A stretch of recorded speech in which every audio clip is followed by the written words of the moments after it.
Bonsoir. Je m'appelle Alexis Evstratov, je suis maître assistant à l'Université de Lausanne, en littérature russe. Je vais donc essayer d'animer, sinon de modérer, cette conversation qui aura lieu en russe. Et on accueille aujourd'hui, comme vous le savez bien, Grigori Chertishvili.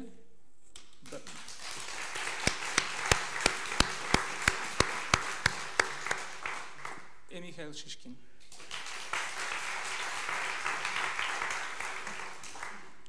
Добрый вечер.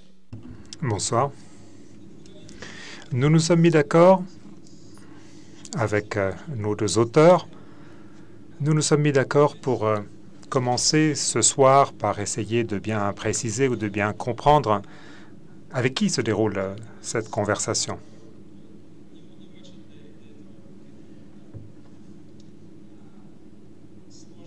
Alors, je voudrais d'abord poser la question. Qui dans la salle comprend le russe sans avoir besoin d'interprétation?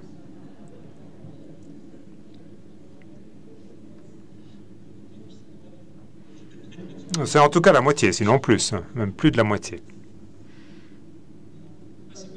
Très bien, ben écoutez, ça va nous aider. Ça nous sera très utile pour mieux déterminer la suite de cet entretien. Alors, cette rencontre va commencer de la manière suivante. Je vais d'abord proposer une série de thèmes à mes interlocuteurs et puis j'espère ensuite pouvoir m'effacer dans la discussion qui va s'instaurer entre nos deux écrivains. Et ensuite, à la fin, nous avons prévu d'avoir à peu près 15 minutes pour vos questions. Pour commencer, je voudrais poser la question suivante. Vous connaissez, je me tourne vers mes deux auteurs, vous connaissez depuis plus de 35 ans.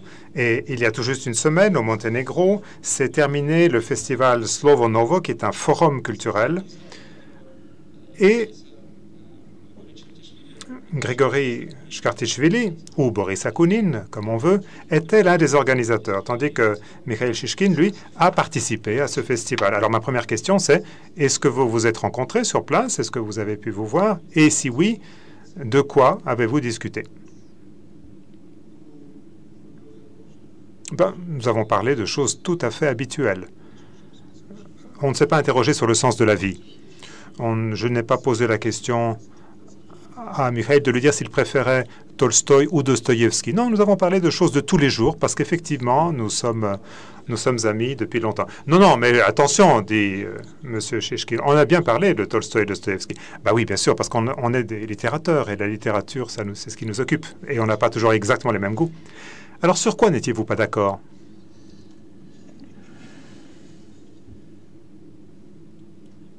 M. Shishkin. Bien, moi, j'aimerais commencer par ceci. Vous avez l'impression ici d'avoir devant vous un écrivain. Pour moi, il y a deux écrivains en face de moi. L'un, qui est l'auteur de romans policiers, et le second, qui est l'auteur de textes comme l'histoire de l'État russe ou d'autres textes de même nature. Alors, pour moi, le roman policier, quand j'étais jeune, quand on me donnait un roman policier, je me disais, bon, ça va être une lecture agréable, intéressante. Et je l'ouvre et puis à la première page, quelqu'un a noté au crayon le nom de l'assassin. Et je me dis que, bon, ça ne sert plus à rien et je referme le livre. Et depuis cette époque-là, je me suis dit que lire un roman policier, c'est pas intéressant. Si on sait tout de suite le nom de l'assassin, on peut laisser le livre de côté. C'est pas la peine de le lire.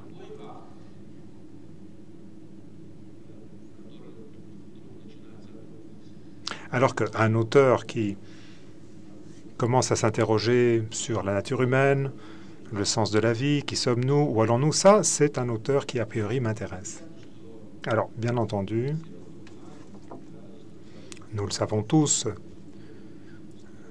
le travail extraordinaire que représente l'histoire de la Russie. Où va cet énorme paquebot? Nous le voyons bien. Et on voit bien qu'il a une force d'inertie qui va continuer à le mener là où il va, c'est-à-dire vers les abîmes peut-être. Mais la question intéressante, c'est de savoir pourquoi est-ce qu'il va dans cette direction? Comment ça se fait qu'il aille dans cette direction? Et pour trouver la réponse à cette question, il faut prendre l'histoire de la Russie, et c'est là qu'on trouvera les réponses. Et jusqu'ici, nous ne disposions pas d'une telle histoire de la Russie. On peut prendre l'histoire, les livres écrits par Solovyov et autres, mais on n'a pas ces explications dans ces ouvrages, surtout pour les jeunes. Alors ce livre, il était indispensable, il était nécessaire, un livre écrit dans l'optique d'aujourd'hui qui explique sans idée préconçue, sans patriotisme inutile, pourquoi cet immense navire va là où il va. Et pour cela, il faut être un véritable géant, comme Grigory Chartichvili, pour s'attaquer à une tâche de cette ampleur, pour essayer de répondre à ces questions. Pourquoi? Voilà, je n'ai pas vraiment répondu à votre question, excusez-moi, mais moi je voulais commencer par là, et sur le fond de la question.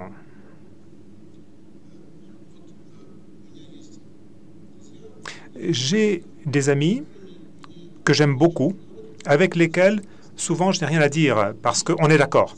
Mais quand j'écoute Mikhail, alors j'ai toujours envie de lui répondre, parce que on est souvent pas tout à fait d'accord. Alors là, ce que tu viens de dire, Mikhail, ça me donne envie tout de suite de te répondre. D'abord, sur les romans policiers. Le roman policier, c'est qui est le coupable. Et si tu sais qui est le coupable, tu n'as pas envie de lire le livre. D'accord, c'est vrai, il y a des policiers comme ça, des romans policiers comme ça. Mais en fait, le roman policier, ce n'est qu'une forme. Et dans cette forme, on peut déverser le contenu que l'on veut. Supposons que tu t'intéresses aux questions éternelles que tu as évoquées, on peut parfaitement répondre à ces questions en adoptant la forme du roman policier. Et c'est ce que faisait Dostoïevski finalement. Les frères Karamazov, qu'est-ce que c'est si ce n'est pas un roman policier? Et Crimes et Châtiments, c'est pas un roman policier peut-être, un roman criminel? Donc là, c'est la question de la forme et du contenu. Ça, c'est la première chose. Deuxièmement, pour ce qui est de mon histoire, je ne l'écris pas tellement pour expliquer à la jeune génération ce que c'est que la Russie, où elle va et pourquoi. Non, j'écris l'histoire de la Russie parce que moi-même, je ne la comprends pas et je veux la comprendre. Donc ce n'est pas, je ne me pose pas du tout en maître, en professeur. Au contraire, je me sens comme un géologue qui cherche, qui creuse, qui cherche. Et je transmets au lecteur ce que j'ai découvert, ce que je crois avoir découvert, et c'est donc une attitude tout à fait différente. Quand j'ai entamé ce travail, je n'avais aucune idée de là où elle m'emmènerait. Je ne pouvais pas l'imaginer. Alors, le fait que Mikhail Shishkin n'aime pas beaucoup les romans policiers, ça, moi, je l'ai compris très vite, parce que dans le roman Le cheveu de Vénus, où tous les passagers d'un train lisent un roman policier, on voit que le roman policier, jusqu'au moment où on découvre le premier cadavre, il y a une certaine harmonie qui se développe, mais à partir du moment où on établit qui est le coupable, le détective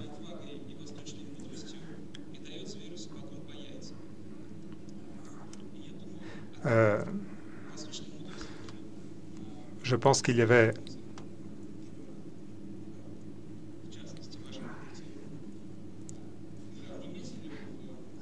Mikhail, est-ce que finalement,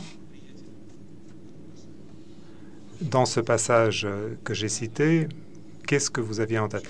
Non, mais en fait, moi, bien sûr que j'envie Maurice Akounine de pouvoir ainsi écrire des romans policiers. Je me suis dit, bon, ben, il faut que j'écrive aussi quelque chose de bien ficelé comme ça. J'ai essayé, mais je n'ai jamais réussi à écrire des romans policiers. Moi, tout ce que j'ai réussi à faire, c'est une parodie de romans policiers que j'ai intégré dans ce roman, Le cheveu de Vénus. Donc, on ne peut écrire que les livres que l'on sait écrire. Moi, un roman policier, ce n'est pas mon domaine, c'est plutôt le tien. Oui, bien sûr, parce que le roman policier, c'est un genre un petit peu... Il faut aimer jouer. Et si tu n'es pas joueur, est-ce que tu joues à des jeux sur ordinateur? Non. Ben moi, oui. Moi, je joue tous les soirs. C'est pour ça qu'on est des gens différents et qu'on a des compétences différentes. Alors, moi, je ne sais pas très bien l'âge des gens dans la salle. Ah, ils ont tous 18 ans, dit Boris Akunin. À quel jeu vous jouez sur l'ordinateur? Alors, moi, je ne construis rien, je détruis, je conquis des terrains nouveaux, etc. Donc, en fait, vous faites ce que Shikshine décrivait dans sa parodie de roman policier, vous donnez des coups de pied dans les parties génitales. Alors, Mikhail, quand vous avez parlé de cette histoire de l'État russe, vous avez dit qu'il faut comprendre où l'on va, où va le navire. Mais dans votre discussion sur la discussion entre écrivains, vous avez dit que la Russie est l'ennemi principal du peuple. Mais alors, où est la nécessité d'écrire cette histoire de l'État russe? En fait, à l'époque, nous avions déjà une discussion avec Mikhail sur la nature de l'État russe. On en discutait. Mikhail, toi, tu avais une vision extrêmement noire, extrêmement sombre, pessimiste. Pourquoi tu dis « tu avais » ? Donc tu as toujours cette vision. Franchement, je ne crois pas qu'il y ait beaucoup de raisons d'être optimiste depuis 3 ou 4 ans. Je n'en vois guère. Non, d'accord. Il n'y a pas de raison d'être plus optimiste. Qui plus est, je dois dire qu'à l'époque, moi, j'étais plutôt optimiste et, je l'avoue, j'ai eu tort. Alors que toi, avec ta vision noire, je l'avoue, tu avais raison. Ceci dit, une fois qu'on a dit cela, je suis obligé d'ajouter que ça, c'est vrai pour aujourd'hui et aujourd'hui seulement. Parce que malgré tout,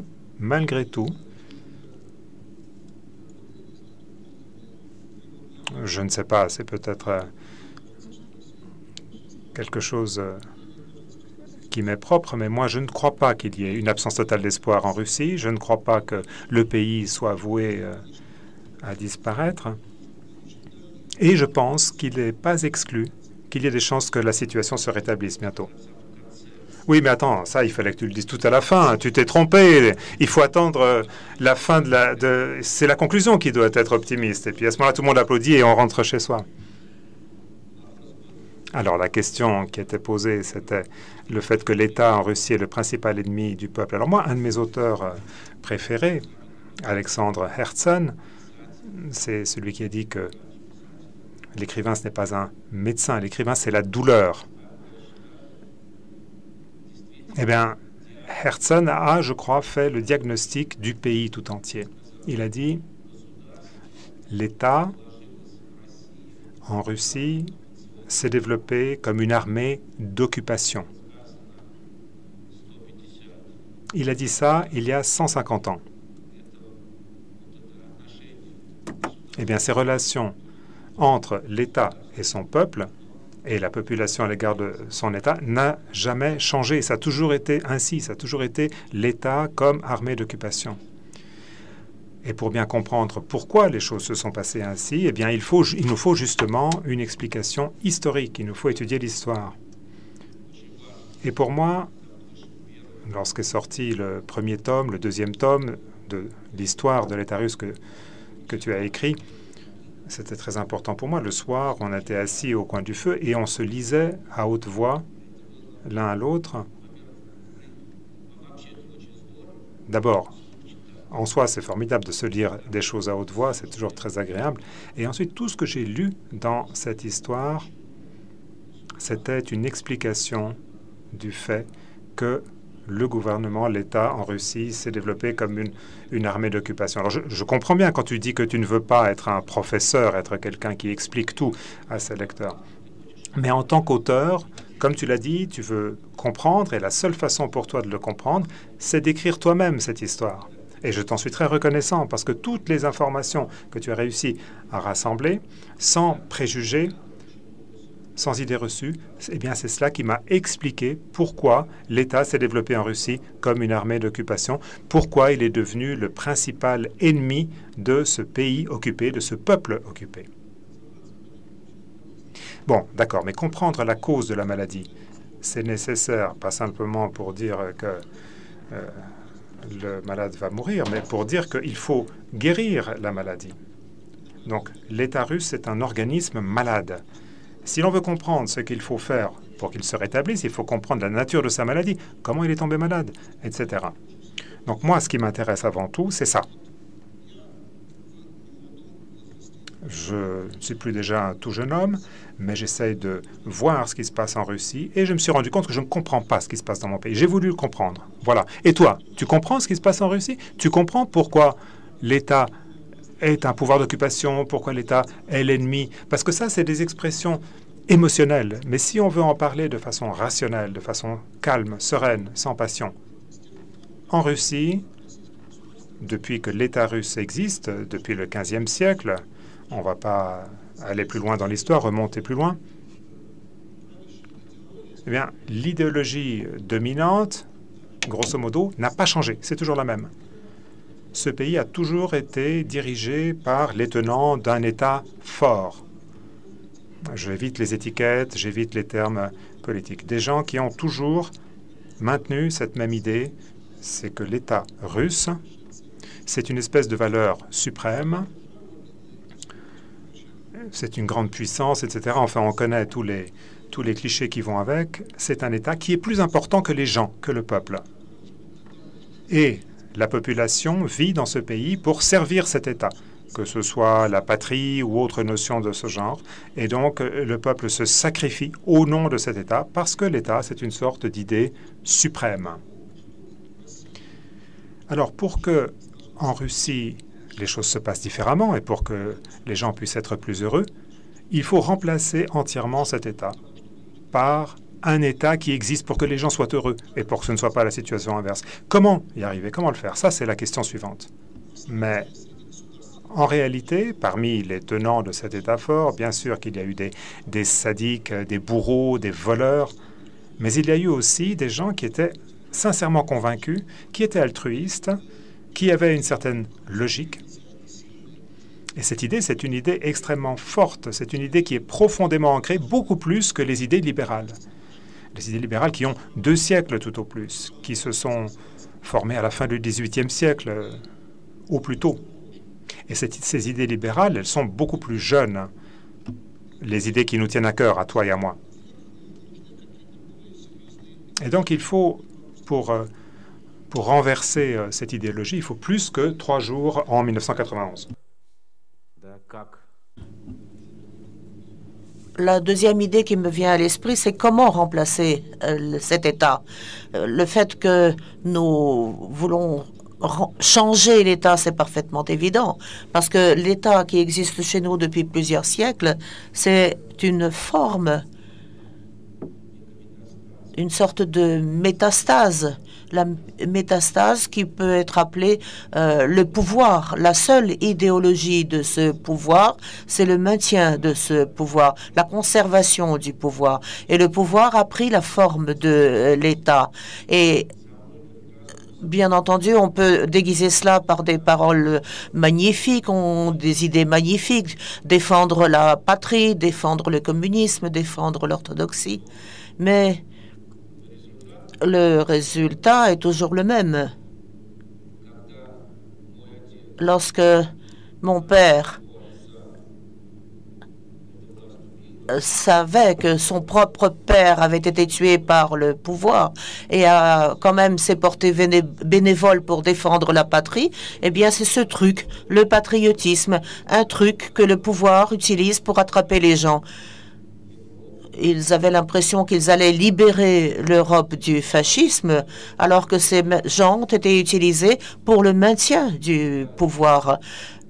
En réalité, Staline voulait boire à la santé du peuple russe, à la santé de la patience du peuple russe. Et je crois que le texte le plus remarquable du XXe siècle, c'est le toast de Staline en l'honneur du peuple russe, alors que n'importe quel autre peuple dans l'histoire n'aurait jamais supporté ce que le peuple russe a supporté. Pourquoi? Parce que génétiquement, génération après génération, il n'y a plus que la patience qui subsiste, la servitude. Parce que si vous courbez la tête, tout ira bien. Mais si vous relevez la tête, si vous dites non, moi je ne suis pas un esclave, alors on va peut-être vous raccourcir et vous cesserez d'exister. Et tout ceci fonctionne de façon symbiotique. C'est seulement avec un peuple d'esclaves aussi patient, aussi patient, oui, que le pouvoir et l'État peuvent subsister. D'ailleurs, ils s'étreignent l'un l'autre.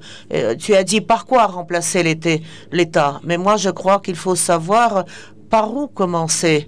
Comment changer cette relation de façon à ce qu'il n'y ait plus d'esclaves, mais des citoyens qui puissent se réunir, que des transformations démographiques puissent commencer à émerger à partir du bas, qu'une société puisse être créée et que cette société, pour défendre ses libertés et ses droits, édifie un État. Mais comment le faire? Mais je ne suis pas du tout d'accord avec toi. Ces derniers temps, on parle d'un esclavage génétique. Là, je dois dire, je suis profondément indigné. C'est tout à fait injuste. Je suis catégoriquement en désaccord.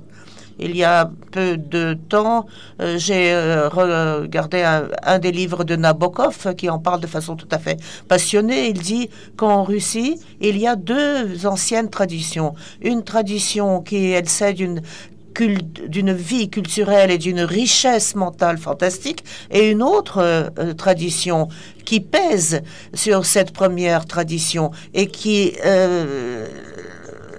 la gêne. Mais si vous ne prenez pas seulement l'histoire du XXe siècle, qui est vraiment tout à fait triste, vous constaterez que dans l'histoire de ce pays, il y a eu à diverses reprises des mouvements de revendication de la dignité personnelle, de la liberté. On ne peut donc pas dire que c'est entièrement noir et tout du long. Non. En ce moment, je m'occupe du XVIIIe siècle, par exemple. Dans les années 50 et 60, la Russie était le seul pays où il n'existait pas de peine de mort. La peine de mort, elle était partout dans tous les pays européens, mais pas en Russie. Prenez les réformes d'Alexandre Ier, où la Russie, par exemple, ne serait-ce que dans le cadre d'une seule classe sociale, il y avait cette notion de dignité personnelle. Prenez les réformes d'Alexandre II, prenez ce qui s'est passé même pendant notre propre vie, alors que vous parlez d'esclaves. J'ai beaucoup d'amis et personne n'est un esclave, et je suis sûr que parmi des propres amis, il n'y a pas d'esclaves non plus. C'est une légende. Mais de quoi je me mêle? Qu'est-ce que c'est que cette histoire d'esclaves? Il faut voir dans quelles conditions les gens vivent. Et puis, en Russie, il y a encore autre chose de tout à fait extraordinaire. C'est une sorte de tension énergétique. Disons, quelque chose d'horrible se passe. La révolution, la terreur rouge, la grande terreur, ou, disons, toute la classe des créateurs est annihilée. Et puis, un certain laps de temps se passe et ces gens qui sont arrivés de la campagne ou de n'importe où, ils se transforment en intelligentsia. Ils ont un nouveau sentiment de dignité, un nouveau sentiment de liberté. Et c'est une force qui est absolument inexpugnable dans notre pays.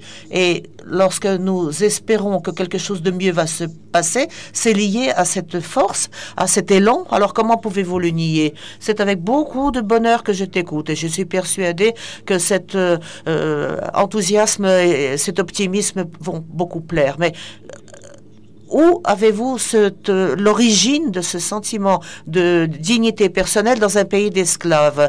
Ce sentiment, cet idéalisme? La révolution de l'humanité, la principale révolution de l'humanité, c'est le passage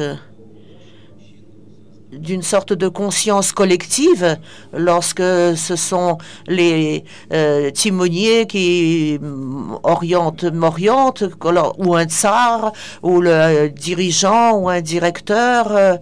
Nous sommes tous ensemble, la sobornost, cette sorte de sentiment collectif, et d'autre part, le sentiment de la valeur de l'individualité. c'est-à-dire que chaque individu est précieux en soi. L'individu ne fait pas partie d'un troupeau. Donc cette idée que les droits de l'homme appartiennent à chaque homme de naissance, comment l'expliquer en Russie? Alors que Kadyrov, par exemple, dit « Voilà, Poutine doit devenir notre président à vie ». Ce sont deux planètes absolument distinctes. Parce que d'un côté, vous avez eu la révolution à l'intérieur des individus. Et lorsque quelqu'un a pu écrire « Nous, le peuple », lorsque l'on comprend qu'une personne, parce que c'est une personne, a certains droits. Et il y a une différence littéralement gigantesque avec l'idée que mes droits doivent m'être octroyés par quelqu'un, qu'il faut que je demande à quelqu'un que ces droits me soient octroyés. D'où viennent ces gens? C'est simple. En Russie, il n'y en a jamais eu. C'était d'abord le joug tatar. Je prends tout ça dans ton livre. Il n'y avait, comme s'il n'y avait pas eu de joug mongol. Il s'agissait en réalité des princes russes qui tapaient sur le peuple pour qu'il paye pour que le tribut dû aux Tatars puisse être payé. Ensuite, il a fallu une guerre contre l'Europe entière, et là, il faut toute une technologie militaire. À ce moment-là, on a été acheter des canons en Allemagne, mais la technologie, elle nécessite éducation. Il a fallu chercher les Allemands. Alors, on a voulu avoir des Gastarbeiter, des travailleurs invités, et ce sont des personnes humaines qui sont venues. Pierre le Grand, par exemple, il ne s'est pas contenté d'ouvrir une fenêtre vers l'Europe. Non, il a ouvert la cale de notre bateau. Et à partir de ce trou, ce sont des connaissances, des qualifications qui sont arrivées chez nous. Et tout au long du XVIIIe siècle, il y a eu cette accumulation de personnes qui ressentaient le sentiment de leur dignité humaine, et ça a dû se greffer d'une certaine façon sur le sol russe. C'est-à-dire des personnes qui avaient ce sentiment de dignité humaine ont commencé à parler en russe, ça s'est passé. Et à ce moment-là, les autres ont commencé à dire on ne peut plus commencer à vivre ainsi. Alors sont apparus les décembristes, etc., etc. Et il y en a eu de plus en plus. C'est-à-dire que nous avons eu l'apparition de deux peuples différents. Chacun de ces peuples parle russe, occupe le même territoire, mais sur le plan mental, ils sont absolument dichotomiques. Il y a une petite partie, sont les gens éduqués, qui sont tout à fait disposés à travailler et à vivre selon les normes occidentales, c'est-à-dire la liberté individuelle et les droits individuels, et un énorme troupeau d'esclaves qui savent qu'ils ne peuvent survivre que s'ils cirent les bottes des chefs. Et s'ils ne le font pas d'eux-mêmes, on va les obliger à le faire. Donc il n'y a pas de coexistence possible. Et pendant tout le 19e siècle, ces gens, les européistes russes, ont essayé d'introduire ces modifications. Bien entendu, ils s'occupaient les postes supérieurs au sein de l'État. Ils ont essayé de faire de la Russie une Europe. Prenez toutes les réformes d'Alexandre II, mais c'est quelque chose de fantastiquement magnifique. Les réformes judiciaires, nous ne pouvons qu'en rêver maintenant. Et le gouvernement a déclaré la guerre à la société. Il y a eu des retraits dès 1905, 1905, la Douma, et puis 1917, où en l'espace de quelques mois, la Russie est devenue le pays le plus libre du monde. Mais cette petite couche des Européens russes était prête à vivre dans ces conditions. Mais pour ces millions et millions de personnes, ils n'y voyaient que le chaos, l'avènement de l'anarchie. Ils comprenaient que c'est seulement un tsar fort, une main forte qui pouvait leur permettre de vivre. On ne peut pas vivre dans l'anarchie. Et puis l'histoire, bien sûr, par la suite, vous la connaissez, les bolcheviks se sont transformés en religion, une religion pour tous, pour reconstituer cette masse. Et pourquoi la masse a-t-elle choisi les bolcheviks? Parce que l'idée des bolcheviks, comment prendre le pouvoir, comment l'édifier, tout cela remonte à ce que nous avions au temps mongol, comment saisir le pouvoir, comment le garder. Fusillons tout le monde. Voilà, alors c'est pourquoi on a choisi les bolcheviks. Et puis Staline s'est débarrassé de toutes ces bêtises, de toute cette idéologie, et la Russie est revenue à l'état où elle était avant Pierre. Sa tâche a consisté simplement à supprimer tous ces Européens russes. Toute la répression des années 20, 30, c'était de liquider tous ceux qui essayaient ou qui pouvaient relever la tête. Non, il n'y a plus rien à relever. Il ne faut plus avoir que des esclaves. Et c'est ce qu'il a fait, parce qu'il ne pouvait régner que par la peur.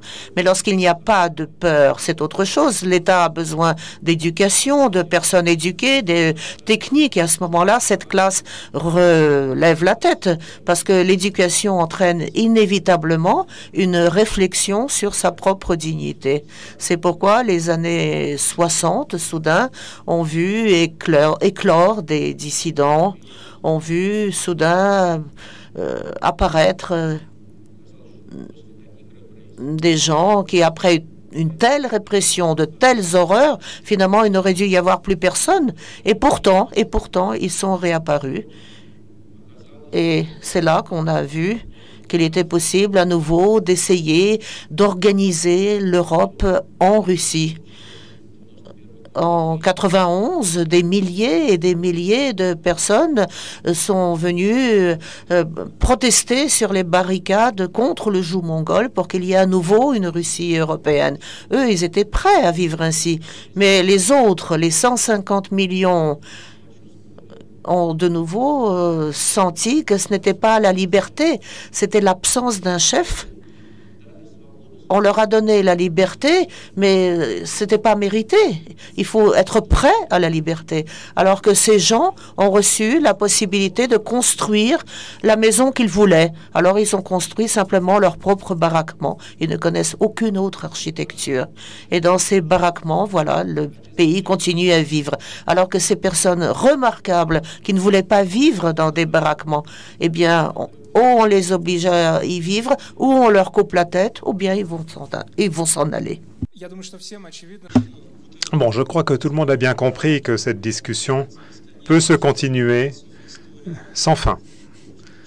La philosophie de l'histoire de la Russie, celle de Mikhail Shishkin, celle de Grigory Charteshvili. Mais moi, je pense qu'il y a plus de choses qui vous unissent, finalement, vous deux, que ce qui pourrait paraître à première vue. Ce paradigme, nous et eux, cette idée, cette réflexion sur la nature de l'État, ça me paraît important pour tous les deux. Et même, je crois, ce côté, cette trace, cet héritage du côté de l'Asie, en Russie. Mais, si vous le permettez, moi je voudrais qu'on s'écarte un petit peu maintenant de cette discussion, qu'on change un petit peu d'angle de vue. Il me semble qu'il y a encore une chose qui vous rapproche tous les deux. C'est une certaine idée de l'Europe.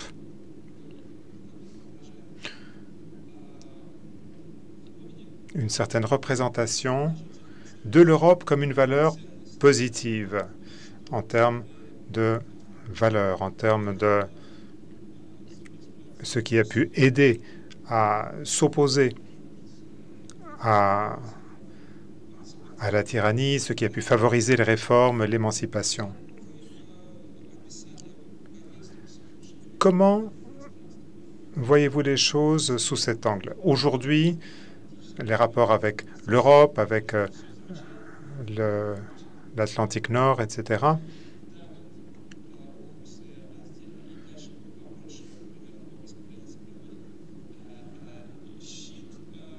On a toujours cette vision en Russie un petit peu que jusqu'à la frontière polonaise, on a le monde de l'Europe de l'Est et qu'ensuite commence le monde de la liberté, etc. Qu'est-ce qu'on peut dire à ce sujet? Alors, tout d'abord, je crois que ce n'est pas tout à fait cela que nous avons de commun avec Mikhail. Ce que nous avons de commun, c'est une idée, grosso modo, du bien et du mal, une idée de l'éthique. Sur bien d'autres points, nous ne sommes pas d'accord. Par exemple, cette idée nous et eux, moi, je ne l'utilise pas de la même manière que Mikhail. Parce que, Mikhail, si je te comprends bien, tu dis nous et tu entends par là un petit groupe de gens qui ont une liberté de penser, et eux, c'est cette énorme masse de gens qui veut un tsar fort et qui ne veut pas évoluer.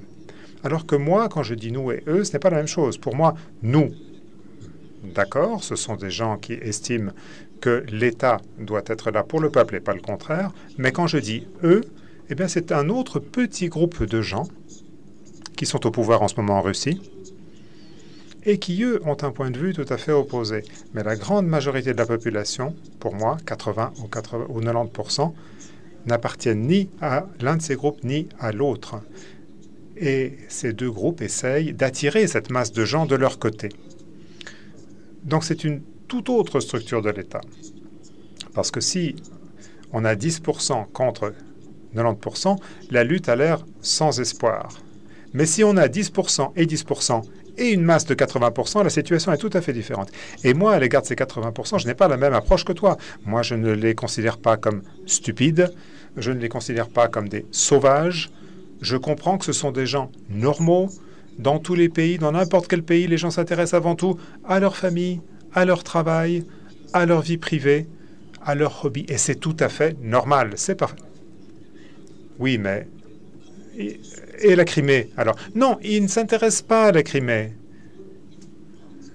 Pour eux, ce dont ils se souviennent, c'est que tous les bouleversements qui se sont produits dans ce pays, pour leurs pères, pour leurs grands-parents, ont toujours été des tragédies. Et tu sais bien qu'en Russie, on dit toujours, l'important, c'est qu'il n'y ait pas la guerre. Les gens ont peur des changements. Ils se souviennent des années 90, un grand nombre d'entre eux ont passé par des périodes extrêmement difficiles, donc ils ont peur du changement. Ils ont une très grande angoisse à l'égard du changement. Ils n'ont aucune illusion à l'égard des gens qui les gouvernent, du pouvoir. C'est pour ça, quand quelqu'un comme Alexei Navalny explique que les gens au pouvoir volent, la population le sait très bien, ils le savent aussi bien que Navalny, ils le voient partout. Mais ce dont ils ont peur, c'est que la petite vie qu'ils ont maintenant, qu'elle pourrait s'écrouler et que les choses pourraient devenir encore pires. C'est ce qui explique la terreur du changement, qui est plus forte que tout. Et cette opposition, notre opposition, est prise de liberté. Plutôt que de parler de corruption, etc., elle devrait expliquer quel est son projet pour la Russie. Qu'est-ce qu'elle veut pour la Russie? Quelle Russie voulons-nous construire? Et cette image devrait être attrayante, intéressante, pour l'emporter sur la peur du changement. C'est de cela qu'il s'agit. Voilà cette lutte. Et cette lutte, à mon avis, elle n'est pas sans espoir. Maintenant, un mot sur l'Europe. Alors, Mikhail dit toujours l'Europe, l'Europe, l'Europe. L'Europe, c'est formidable. Comme si l'Europe était un monde idéal. Mikhail, moi, je suis spécialiste du Japon. Moi, je suis... Non, dit Mikhail Shishkin. Moi, ce que je disais, c'est par Europe, on entend plutôt les valeurs européennes. Oui, d'accord. Là-dessus, je suis d'accord, parce que si on entend par là les droits de l'homme, la défense des faibles, refuser l'humiliation et la violence, s'il s'agit de dire que tout cela, ça signifie que dès la naissance, les gens doivent avoir des conditions d'égalité pour se développer, alors oui, d'accord. Bon, les valeurs, d'accord, mais en pratique. Alors, en pratique, c'est plus difficile, parce que on ne peut pas avoir vraiment d'illusions sur la situation réelle dans le monde occidental. Moi, je n'ai pas d'illusions. Je comprends bien que la démocratie aujourd'hui dans le monde passe par une crise grave, une crise de développement, une crise difficile qui se manifeste à des degrés divers selon, et je ne trouve pas d'autres mots, selon le niveau culturel des populations. Je n'arrive pas à trouver de meilleure façon de l'expliquer.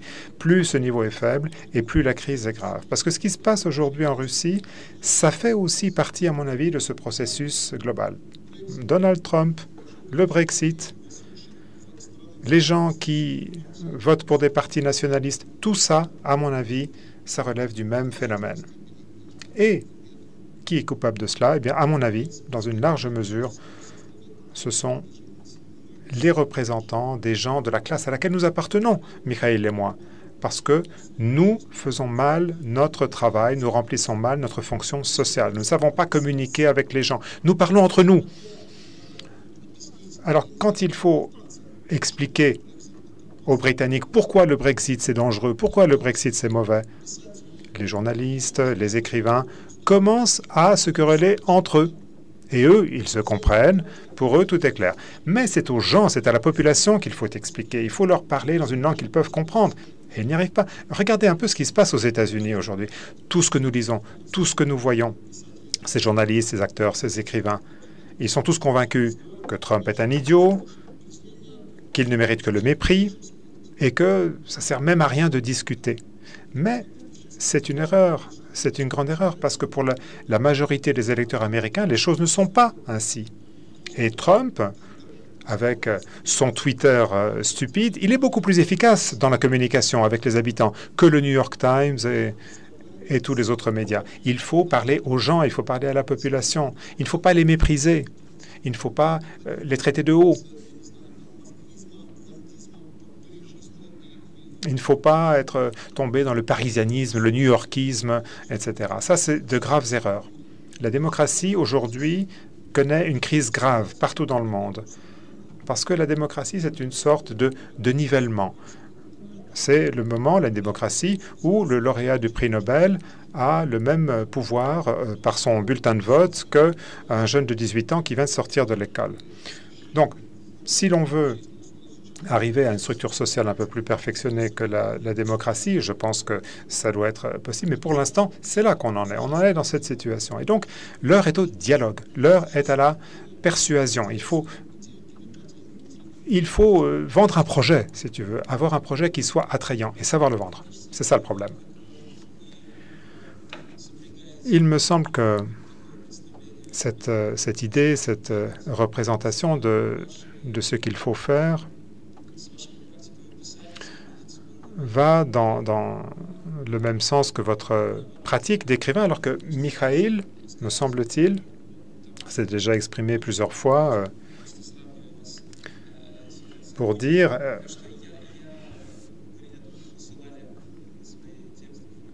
vous avez envoyé certains de vos articles au journal, au magazine Znamia, et vous avez dit qu'il faut justement parler au lecteur, mais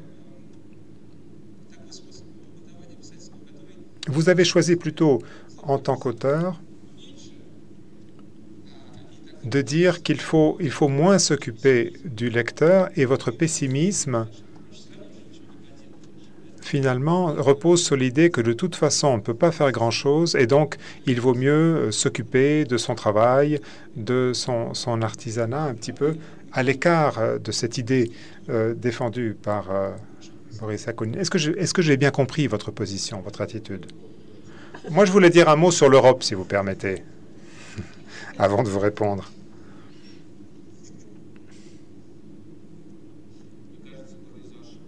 Ce qui s'est passé, me semble-t-il, c'est assez évident. C'est que ce sentiment, l'Europe, que tout va bien se passer, qu'on va construire une société démocratique, c'est quelque chose qu'on a ressenti dès la fin de la Seconde Guerre mondiale. On avait un sentiment comme ça, formidable, tout le monde est ami maintenant, l'Europe, ça va se développer, etc. Mais après, une fois que la fête est finie, ce qui se passe, c'est que quand les gens habitent tous dans une seule et même maison, eh bien, ils commencent un petit peu à se détester les uns les autres et à s'agacer. Il y en a un qui n'a pas payé le loyer, puis il y en a un autre qui laisse traîner ses déchets, et puis il y en a un troisième à qui on fait d'autres reproches, etc. Bon, nous vivons tous en Europe. Je crois qu'aucun d'entre nous ne se fait des illusions. Il est évident que quand, en plus, on a la bureaucratie de Bruxelles, quand on a des fonctionnaires qui donnent des instructions, tout ça, ça n'attire personne. Et puis, il y a plein de gens qui qui finissent par dire, mais moi je ne veux pas finir en Europe. Donc ça peut se comprendre. C'est ainsi que la crise peut s'expliquer. Alors, je cherche quelque chose d'optimiste à dire. Je voulais dire quelque chose de plus optimiste, mais je ne sais plus très bien. Mais l'Europe, c'est une telle puissance de civilisation que, bien entendu, elle va survivre à cela, et c'est une phase. Mais ce que je veux dire, c'est que ce ne sont pas des Suisses qui vivent ici, ce sont des gens. Et ce qui compte pour moi dans mes valeurs européennes, s'il y a une loi, il faut la respecter. Il y a des lois rationnelles, et si on applique des lois rationnelles, les choses se passeront bien. Moi, j'estime que l'une des grandes erreurs de l'Occident, de l'Europe, de la Suisse par rapport à la Russie au cours des 20 dernières années, c'est que les Suisses, en particulier, n'ont pas suivi leurs propres lois. Dans tous les pays européens, aux États-Unis, partout, il y a des lois.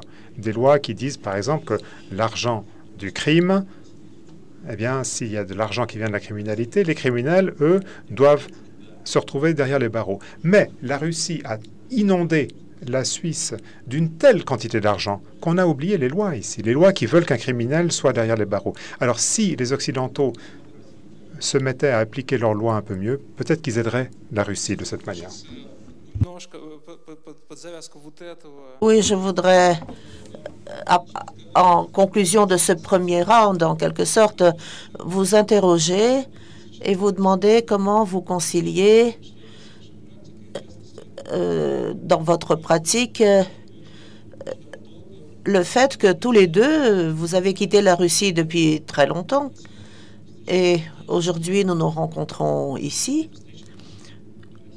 C'est la rencontre de deux Russies,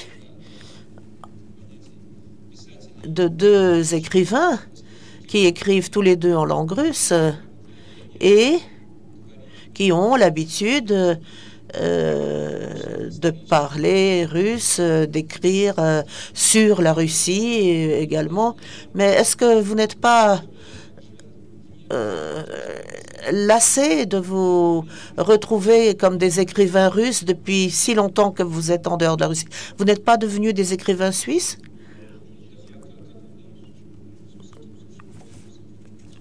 Oui, mais il faut savoir dans quelle langue on écrit. Je crois qu'il n'y a pas lieu d'en débattre. Oui, mais toi, tu ne vis pas en Suisse. Et vous n'écrivez pas en anglais, par exemple. Mais il n'y a pas... Alors, combien il y a de langues en Suisse? 3, 4 Bon, il y a les écrivains suisses de langue allemande et n'ont pas encore défini si ce sont des écrivains suisses ou allemands. Non, moi, je suis un consommateur. Pour moi, il existe une littérature germanophone, ce qui est écrit en allemand. Et à franchement parler, je ne fais pas de grande différence. Si un écrivain me plaît, qu'il soit américain, britannique, canadien, pour moi, la langue, les mots, et la manière dont ils sont agencés, c'est ça l'important. Bien sûr, il y a des écrivains pour lesquels c'est important qu'ils soient, par exemple, qui viennent d'une colonie britannique. Bon, sur le plan thématique, ça peut être important. Mais à mon avis, ce qui est important, c'est la langue, la langue dans laquelle on pense. Et dans notre art, lorsque les mots se conjuguent et créent une certaine énergie, voilà ce qui compte. À moins que vous ne commenciez à écrire dans une autre langue, ce qui arrive aussi. Nabokov ou O'Connor. Oui, j'aurais été d'accord avec toi avant. Dans le monde russe, la langue définit ta qualité d'écrivain russe. Tu écris en russe, tu es un écrivain russe. Mais j'ai l'impression que tout va changer petit à petit. Et nous sommes au tout début de ce processus de transformation. Et je vais expliquer pourquoi. Il y a cette notion de la nouvelle immigration qui est apparue ces dernières années.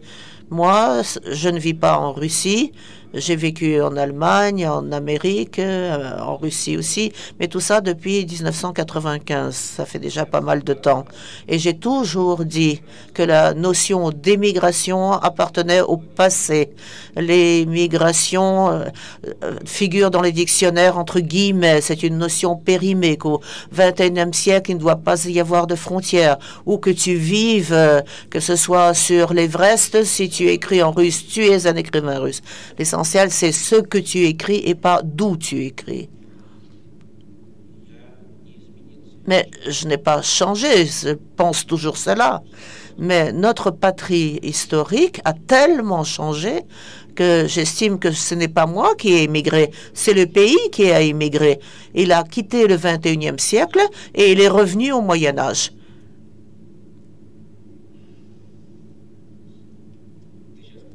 Non, tu m'induis en confusion, dit Mikhail. Moi, j'ai toujours estimé qu'il était très important d'avoir un pied en Russie, à Moscou, et un autre pied à Zurich, à Berlin ou ailleurs. Mais depuis 2014, je n'y vais plus. Je suis moi-même devenu un nouvel émigré. Je me suis déclaré moi-même émigré. Et je dois dire que j'ai été très frappée par cette rencontre dont on a parlé tout à l'heure. C'est ce fameux forum de la nouvelle émigration culturelle où il y avait des peintres, des écrivains qui se sont rencontrés en Monténégro et on a compris que voilà ce qui était déjà arrivé. Il y avait une Russie, mais c'est comme l'Atlantide, elle a sombré. Et les gens se sont transférés sur des îlots différents. C'est devenu un véritable archipel. Et maintenant, ils ont pris leur petite pirogue et ils se sont réunis pour se remémorer cette Atlantide. Mais j'ai compris que c'est ainsi que les choses allaient se poursuivre.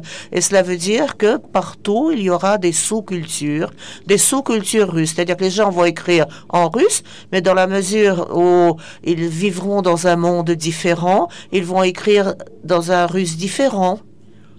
Et petit à petit, et tôt ou tard, comme ça s'est passé pour la littérature anglaise, il semble que tout le monde écrive en langue anglaise, mais à vrai dire, chacun se perçoit différemment. Alors, je crois que pour le moment, on peut dire que si tu as passé la moitié de ta vie en Russie, tu n'apprendras rien de nouveau au sujet de la Russie, où que soit l'endroit où tu vis. Mais au fur et à mesure que le temps passera, cette culture russe à l'étranger va se développer. Et à ce moment-là, il est tout à fait possible qu'apparaissent d'autres écrivains russes. Oui, je me trompe peut-être. Peut-être n'avais-je pas raison précédemment. Et je vais expliquer pourquoi. Nous avons beaucoup de familles mélangées avec des membres de la famille qui vivent ici ou là. Il y a beaucoup de bilingues, des gens qui parlent des langues différentes, des gens qui se sentent parfaitement à l'aise dans la langue russe et dans une autre langue en même temps. Et je crois que dans la mesure où ce phénomène existe, par exemple, je me surprends moi-même parfois. Je réfléchis à quelque chose et puis je passe à une autre langue. Parfois, par exemple, toi aussi, ça a dû t'arriver. Tu réfléchis à une certaine chose, mais tu l'exprimes en allemand. Et il est tout à fait possible qu'apparaissent des livres qui ne seront écrits dans aucune langue. Je viens de constater, par exemple, qu'hier, j'ai terminé une pièce qui est écrite moitié en anglais, moitié en russe. Alors, où la classer? Parce que vous avez des personnages différents, des Russes qui parlent russe, des Anglais qui parlent anglais. Alors, où classer une telle œuvre? Et je pense que ça va se produire. Finalement, c'est normal et même intéressant. Oui, mais le monde se dirige vers cela. Là, en Suisse, par exemple, il est rare que dans une famille, on ne parle qu'une seule langue. Oui, mais prenez la littérature. Il faut que le lecteur puisse lui-même avoir plusieurs langues à sa disposition. Et il y a de plus en plus de gens comme cela. Mais il faut aussi que l'écrivain ait du talent, mais que le lecteur aussi ait du talent. À ce moment-là, ça sera possible. Alors, je pense qu'on va donner la parole aux lecteurs, qui sont certainement des lecteurs particulièrement talentueux.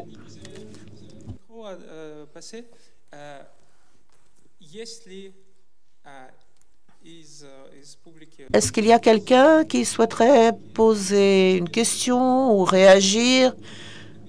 Nous n'avons pas eu le temps de parler de la traduction, nous avons parlé de la littérature, donc je voudrais maintenant parler d'autre chose. S'il vous plaît, il y a une question juste là, dans le troisième rang.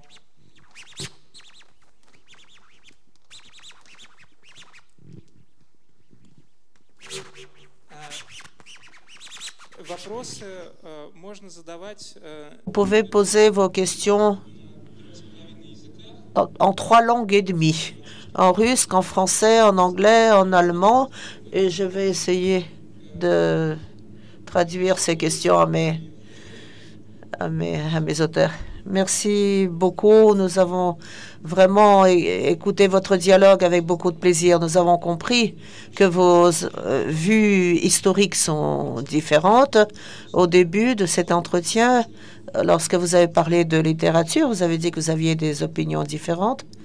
Mais j'aimerais bien que vous le disiez. Est-ce que ça marche, le micro?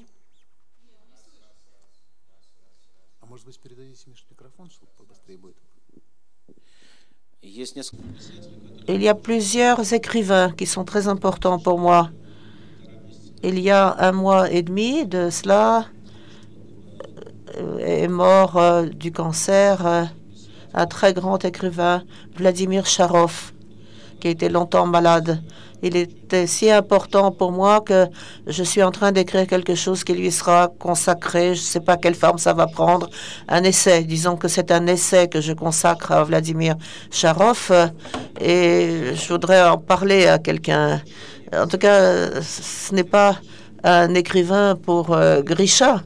Et je ne pense pas que Grisha ait lu tous les romans de Charov. Cet été, dans le supplément dominical du Tagesschau, beaucoup d'exemplaires, ils ont publié mon essai consacré à la dernière année de vie de James Joyce, et quand il écrivait Finnegan's Wake. Et pour moi, c'est un écrivain très important. Ce thème est très important, mais je sais que ce n'est certainement pas l'écrivain préféré de Grisha. Je ne me trompe pas. Oui, j'ai beaucoup aimé ton essai sur Joyce et aussi sur Walzer. Ah oui, Walzer, oui. Mais en ce qui concerne Finnegan Wake et Walzer, là, ce n'est pas possible pour moi. Parce que cela suscite chez moi une protestation considérable. Ça me hérisse le poil. Parce que pour moi, en principe, la lecture, la littérature, je les ressens très différemment de toi. Moi, j'ai l'impression que ce que toi, tu aimes, c'est une littérature épaisse, difficile, qui ne comprend que des noyaux. Et il n'y a rien entre les différents noyaux.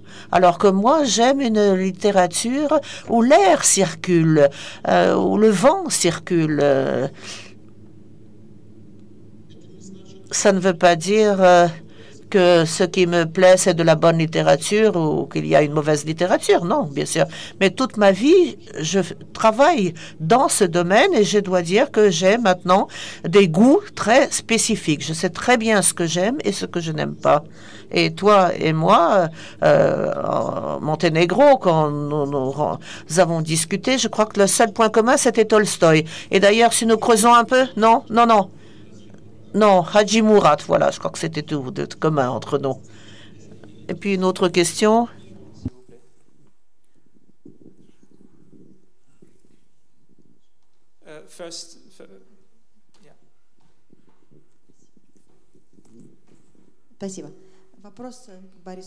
Une question à Boris Akunin.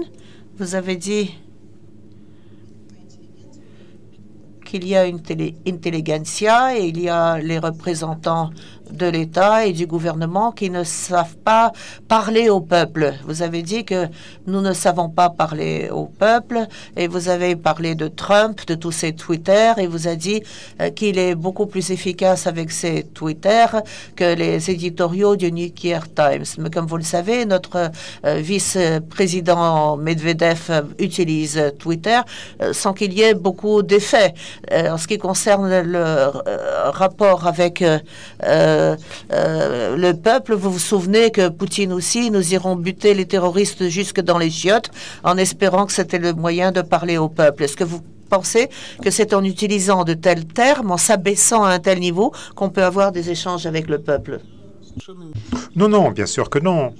Moi, je ne considère pas du tout que l'establishment politique russe actuel sache s'adresser au peuple et le convaincre.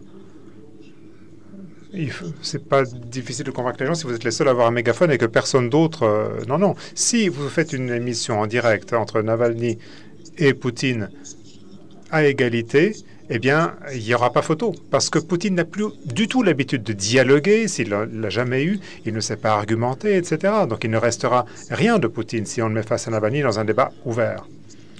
Donc il ne faut pas comparer une situation où une partie a tous les moyens de communication et puis l'autre partie n'a que les réseaux sociaux qu'on menace encore avec un article du Code pénal. Non. Moi, ce que je dis, c'est qu'il faut parler aux gens, non pas avec la langue du comte Rostopchine, non, il faut parler aux gens de façon à ce qu'ils n'aient pas l'impression qu'on les traite de haut.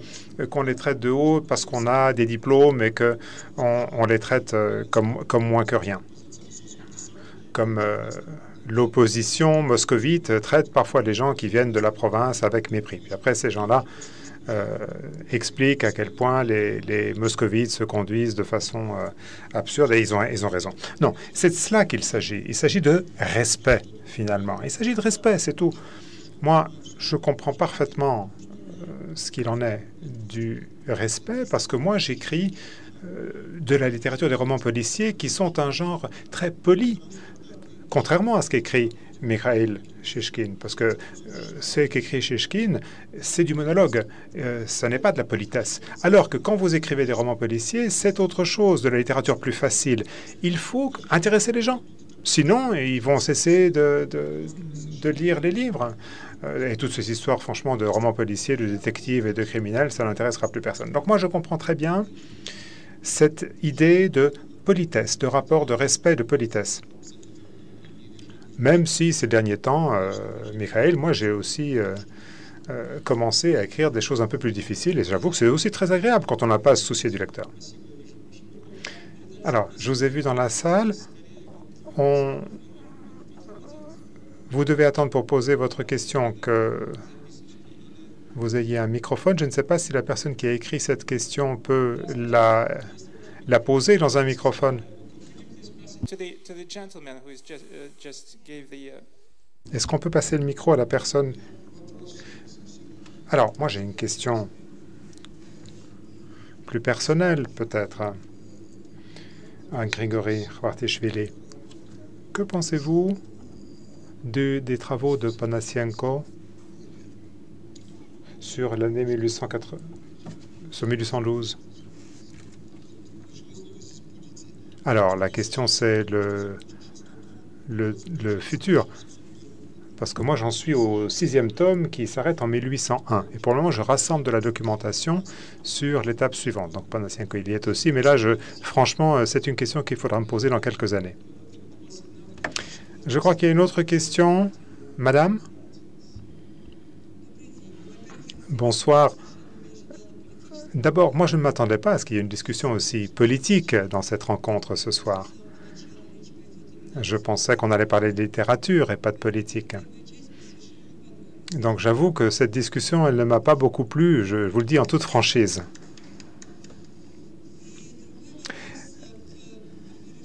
Alors, j'ai aussi une question à Grigory Khvartishvili.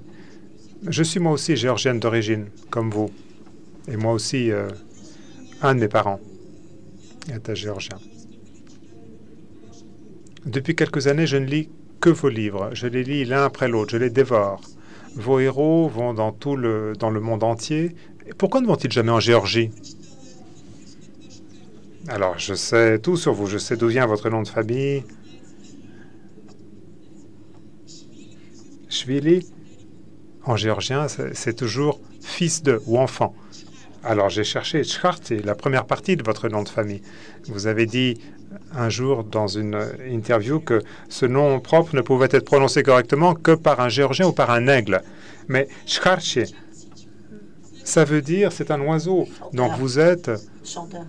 un oiseau chanteur. Donc, vous êtes un Merle. merle, en somme.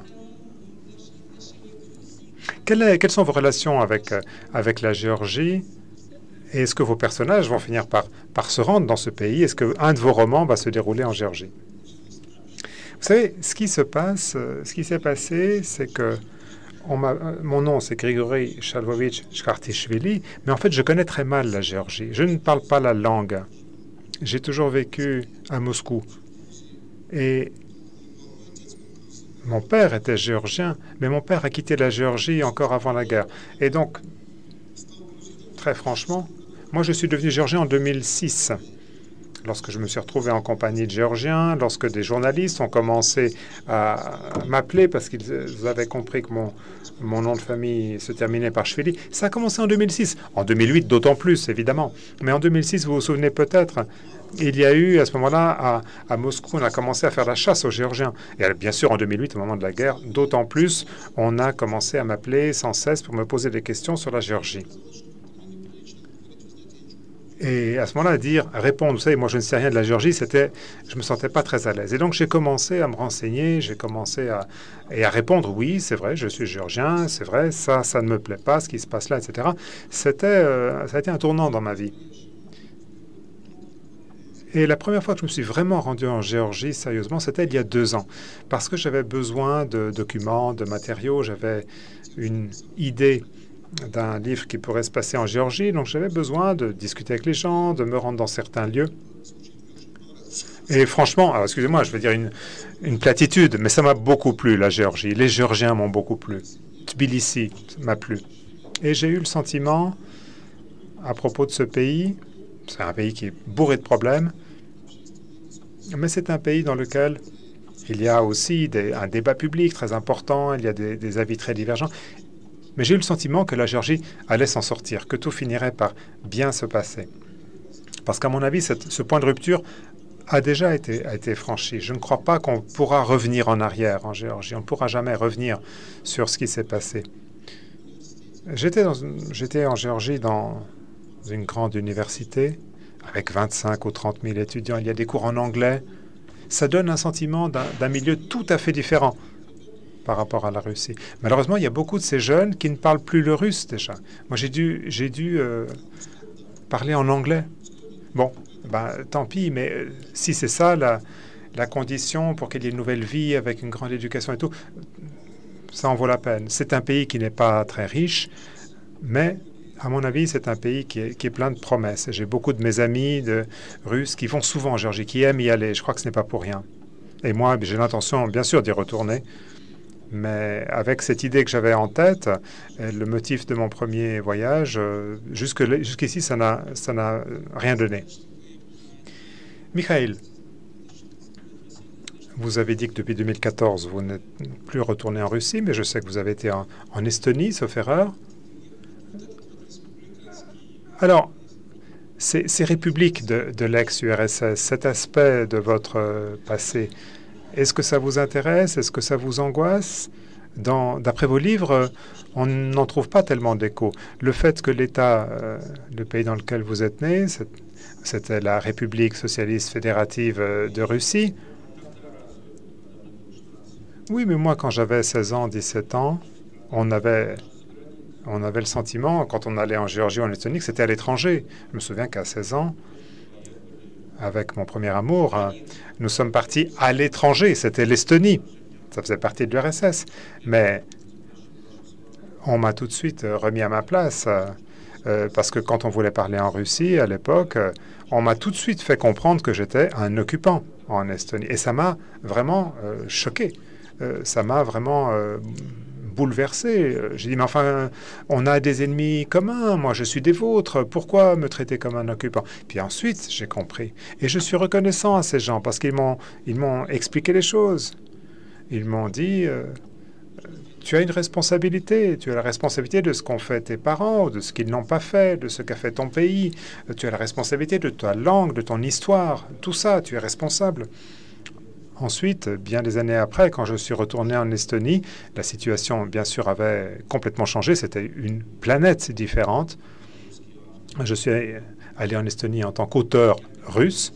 On m'a traduit en estonien. C'était très, très agréable pour moi. C'était une sorte de vitrine, bien sûr, mais ça m'a permis de comprendre qu'on ne peut pas oublier son histoire, on ne peut pas se débarrasser de son histoire et entrer dans un avenir radieux.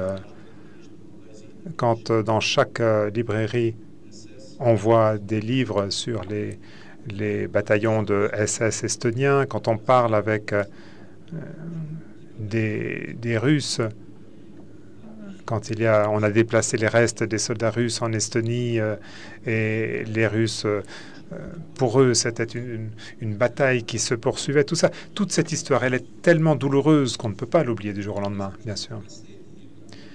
Alors, y a-t-il encore des questions dans la salle? On va peut-être prendre quelques dernières questions. Dernière question, oui. Donc il y a... the gentleman here was first, but okay. Bonsoir.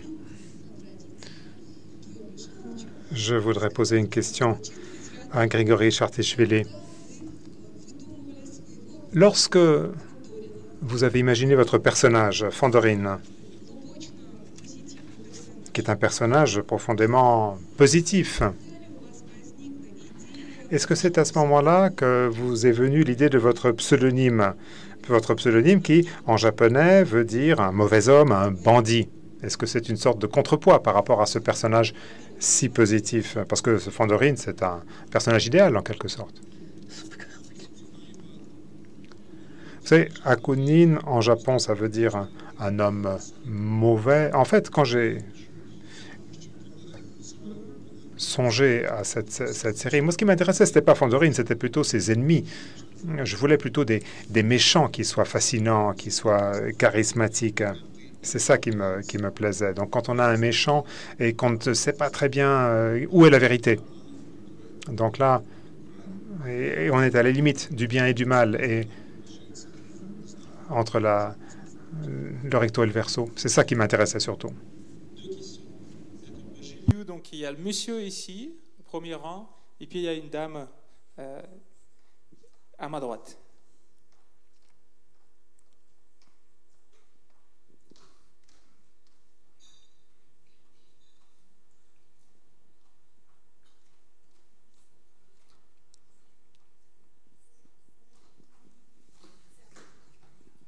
Merci. Bonsoir. Une question. Je dois dire que j'ai été très frappé par votre idée de la société, des 10%, du développement de la société, de toute société d'ailleurs, que ce soit la société russe ou autre. Mais qui exerce le plus d'influence sur la société?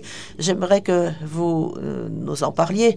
Je comprends bien que vos vues sur le développement de la Russie sont assez sombres, mais ça concerne aussi la Bélarus et puis l'Ukraine. Prenons le cas de l'Ukraine.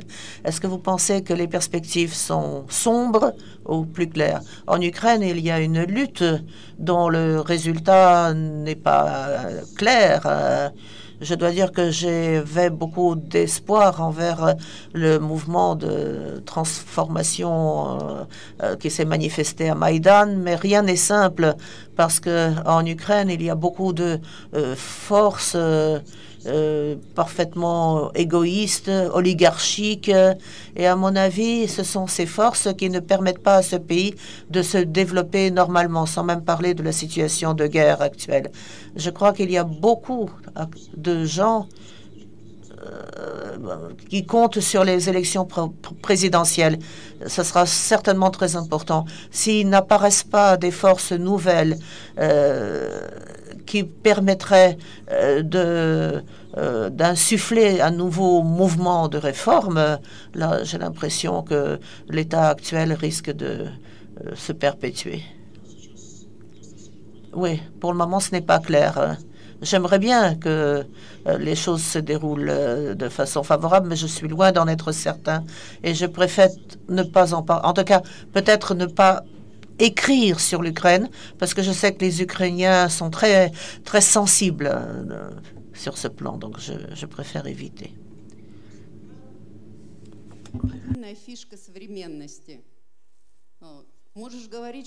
Bien sûr, on peut dire ce qu'on veut, on peut mentir, on peut dire la vérité, mais l'essentiel, c'est susciter certaines émotions. Alors, je voudrais savoir ce que vous en pensez l'un et l'autre. La post-vérité, Mikhail. Mais évidemment, on peut appeler quelque chose de très mauvais et le qualifier en utilisant des mots favorables, peu importe. Oui, moi, je vois pas où est le problème. J'ai l'impression qu'il y a là un véritable accord et c'est tout à fait convaincant. Nous n'avons peut-être pas suffisamment parlé de littérature. Nous aurions souhaité en parler davantage, mais nous allons maintenant avoir un troisième round qui sera consacré essentiellement à la littérature. D'abord, vous pouvez acquérir les ouvrages de ces deux auteurs en russe et en français, et vous pouvez les faire signer en sortant. Et peut-être même avez-vous apporté vos propres livres avec vous. Nous aussi, nous pourrons les signer. Je vous remercie beaucoup pour cet entretien. Nous ne prenons pas congé de vous pour le moment. Спасибо.